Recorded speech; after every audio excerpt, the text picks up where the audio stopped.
Today we're showcasing one of the strongest Town Hall 16 Legend League layouts, built to defend the most popular meta attacks. With trap-heavy zones and smart defensive placements, this base is built to keep your trophies safe every single day. Be sure to watch till the end as you'll find more interesting things about this base. Let's break it down. So this is an Anti-2 star style base. But what makes it special is how we've set up the base core. Town Hall is protected by multi-inferno towers, both poison spell towers and heavy traps set up near Town Hall. How brutal is set up is wait till the end to watch in replays. One of my favorite features of this base is the poison spell towers. Check them out, they're lined up perfectly to cover the maximum area of the base. Unlike Town Hall 17, Town Hall 16 has the Giga poison on the Town Hall. So combined with the surrounding poison towers, you get a trio effect. Any troops that get hit by the first poison tower, then the Town Hall's Giga poison, are already shredded before they even reach the last tower. This setup makes the core nearly impossible to crack. Troops melt like butter. Second, the traps surrounding the Town Hall. The Town Hall itself already comes with the Blast Giga Bomb, and combined with these heavy traps, it's nearly impossible for Root Riders, Yetis, or any other ground troops to survive. Thinking of a Yeti blimp clone there? Forget it. You might only grab the Town Hall with a huge investment, and Root Riders won't even get past the core. You will see in the replay how they melt. First, they trigger the traps, then they get hit by the poison tower effect from the Town Hall. Massive damage. This combination turns the core into an absolute nightmare for attackers. Third thing I love about the monolith placement and traps. No matter if it's at the front or back of the raid, it's a huge problem for attackers. Smartly spread defenses with storages, and a mix of tornado and red air mines make it tough to reach. If attackers try to rush it with dragons, forget it. While dragons clear side defenses and storages, the monolith snipes them one by one, aided by tornado traps, and the red air bomb farm softens them up for clean shots. Check out the black mines at 3 o'clock before the monolith compartment. They're not there by accident.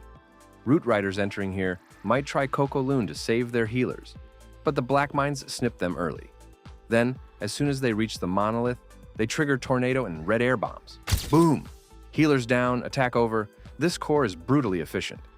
Another thing I love about this base is how the spread defenses reduce fireball value. Rocket Loons and Super Witches simply can't get much done here. Check out the Eagle artillery placement at 9 o'clock, tucked next to an Inferno tower and guarded by the Barbarian King. Both scatter shots cover it perfectly, punishing any air push that tries to sneak through. For optimal defense, the builder recommends a clan castle with 3 ice golems and 1 loon. Why ice golem? You will see in the replays. That's the breakdown of what makes this TH16 Legend League base so deadly. From the trio of poison towers to the heavily trapped core, monolith placement, and spread defenses, every detail punishes attackers. Now, let's jump into some defensive replays and see this base in action.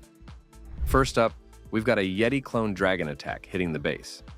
As we mentioned, the Town Hall core is heavily trapped. Watch how it punishes this push. The attacker starts the queen at 6 o'clock, using her ability and taking out both sweepers, which is a good start.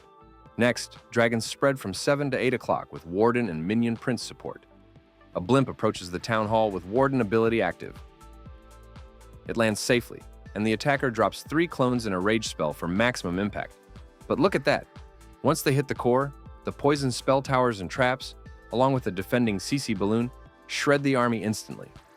Even before the clone Yetis get value, the Town Hall is taken, and the push collapses. The Royal Champion tries to help from 10 o'clock, but the monolith starts sniping both the queen and dragons. The attack completely fails, just as expected. Now let's look at the second hit. This time, another dragon attack with a different approach using a mix of electro dragons and zaps. The attacker started by zapping air defenses. Then, the king and queen moved at 3 o'clock to funnel one side, while electro dragons approached from 1 o'clock to funnel the other side. Dragons and the stone slammer moved in between. Beautiful start. As the dragons advanced, they triggered the first poison spell tower, and the warden's ability was immediately activated to protect them from the poison effect and traps. That worked perfectly, but the Town Hall and the second poison spell tower were still waiting. The dragons reached the Town Hall, secured the second star, and were destroyed. just as I said. They didn't even trigger the second poison spell tower from the trio setup. Now for the third replay, we've got a Root Rider army. The attack starts with a mini RC charge, using just a couple of invisibility spells. Because the base has spread defenses, the RC didn't get much value, but it helped form the funnel. Then she's recalled. Next, Root Riders and Valkyries are spammed from 5 o'clock straight into the monolith compartment, with the siege barracks and Queen helping to funnel from the outside. At first, it looks solid, but exactly what I mentioned in the base analysis happens. Troops trigger the poison spell tower and tornado trap first, skipping parts of the monolith and red air bomb, even with warden ability. Overgrowth is used on the left side to keep the push strong. Now you can see why the Ice Golem is the best CC for this base. The troops take damage from the Town Hall, the giant bomb farm, and the Ice Golem freezes multiple times. They barely take the Town Hall before hitting the last poison spell tower and melt in the core like butter.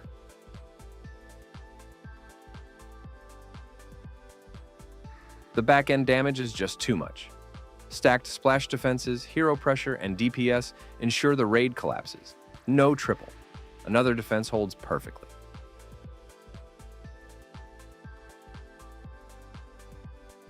For the final replay, we've got a Fireball Super Witch attack. The attacker starts by fireballing the monolith compartment. The warden is at 3 o'clock, funneling with baby dragons and loons, then uses the fireball on the monolith.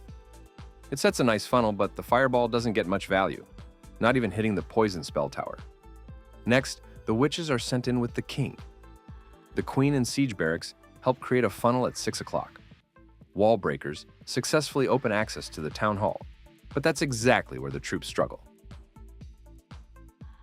Traps, town hall, CC, and poison spell tower combined with inferno damage start eliminating the army fast. The big boys manage to reach the town hall and the king's ability opens the core, but it's not enough. The RC entered to support the queen and grab some value, but it didn't work. Eagle artillery keeps striking and weakening the witches. The attack falls short, and the base holds strong. A solid defense once again. And that's how this Town Hall 16 Legend base dominates even the strongest attacks. If you found this breakdown helpful, hit like, subscribe, and tap the bell for more top-tier base analyses. Keep your trophies safe, and I'll see you in the next video.